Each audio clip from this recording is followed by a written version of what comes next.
Hey, internet bestie. Whether you're someone who's new to menstrual cups and you're trying to figure out how to create a leak-free seal, or maybe you're a seasoned cup pro, but all of a sudden you're starting to get leaks that you never had before with a cup that's always worked. Today, we're gonna dive into why that happens and how to prevent them. In this video, we're gonna be troubleshooting all the common and some not so common reasons why your menstrual cup is leaking and give you all the tea with the best tips and tricks because that's how we do it around here. Let's begin.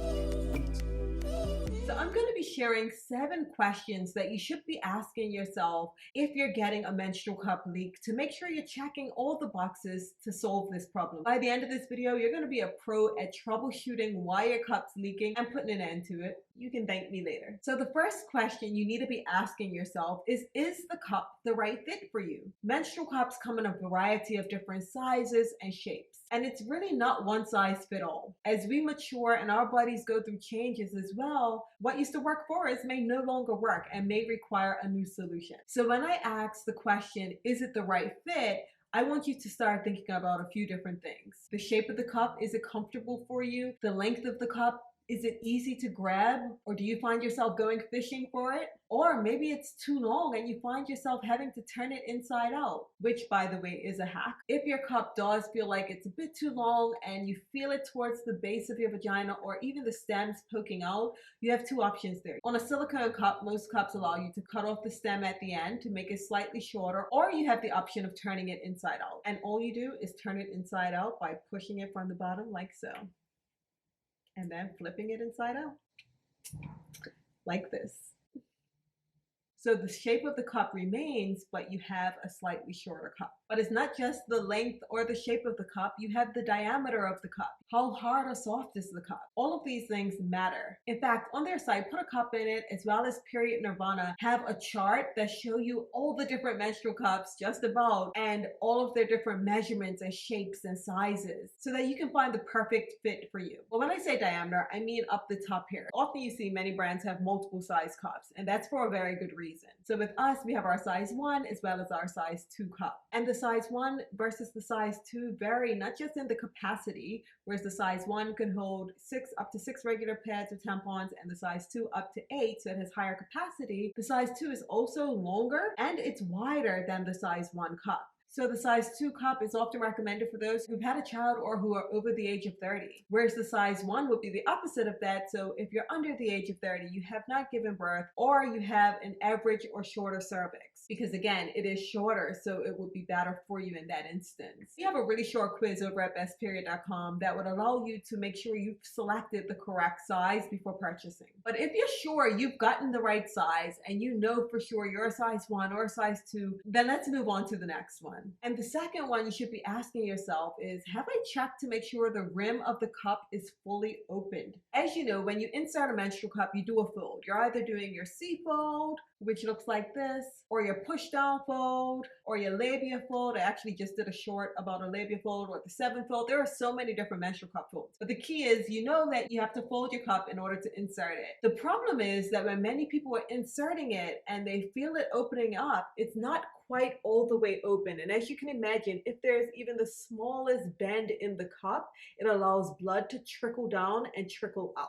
So the question you should be asking yourself is, am I sure I checked the rim of the cup? And one way to do this is, after you've inserted, stick your clean finger in and feel around the rim of the cup all the way to ensure that it's fully opened. An easier way to do this is just to slide your finger around the cup itself and to turn it 360, turn it in a whole circle. If there is a bend at the rim of the cup, it's not going to turn smoothly in that 360. So if you are able to easily spin your cup around, then you know it's fully open, and we can move on to the next question. And the third question is, did I seal the cup? When you're first learning to use a menstrual cup and you're putting the cup in, it can feel like a whole project, right? Eventually you get the hang of it and you can insert it really quickly and remove it, but those first couple times can be a bit of a learning curve. So you may have forgotten to ask, did I seal it once I put it in? If you're able to spin it around in place, that's great because it's open, but it may not be in place. So what I like to do once I'm able to spin it all the way around and know that there are no dips in the rim, what I like to do then is just gently push it up a little bit more to create that seal. Now, there are going to be some people who say, well, you know, once I put it in, it's kind of hard to reach up. Maybe you have a high cervix and it's hard to reach up to get and feel at the rim.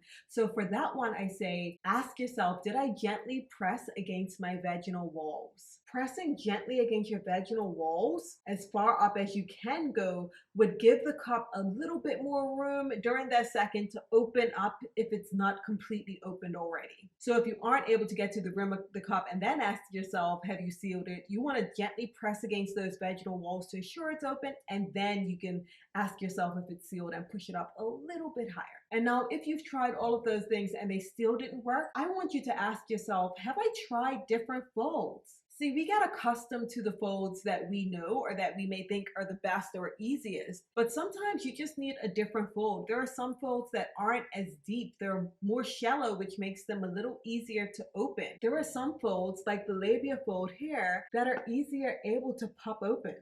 So don't be afraid to go outside of your comfort zone and try a different type of fold for your menstrual cup. You may find that little thing alone is the only thing you needed to do to make everything else easier for yourself. The sixth question you need to ask yourself is, are the holes at the top of the cup actually clean? As I'm sure you're well aware, menstrual blood isn't just a thin liquid solution like water. It's your uterine lining, which means there's some tissue there, and there are things that can clog the top holes of your menstrual cup. They're only pin-sized holes. However, those pin-sized holes are what help create the suction in your cup. I'm about to make a little bit of a mess, but I'm going to show you what I do to ensure the top of the holes are clean in the cup. Something tells me I'm going to regret doing this. So as you can see, I put some water in the cup. So you'd put it in the sink, run some water in there. You then put your hand over it, turn it around, and squeeze. You can see it kind of coming out the little holes. Hopefully you were able to see that. Cinematography is clearly, is that even a word, cinematography?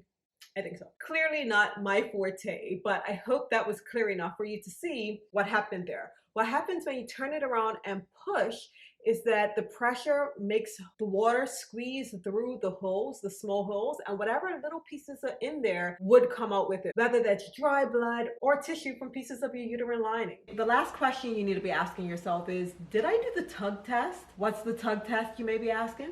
I got you. So first things first, you're never going to be tugging on your menstrual cup hard.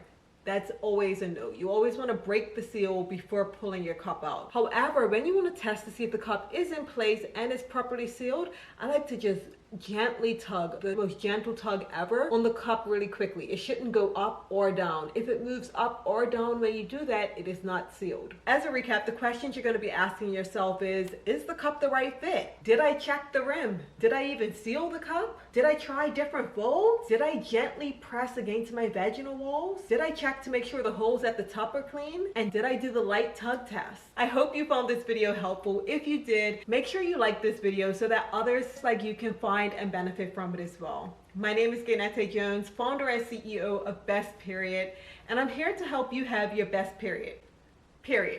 If learning all about your body, menstrual cycles, menstrual cups, and periods are your thing, make sure you subscribe to this channel, and we'll chat next time. Bye-bye.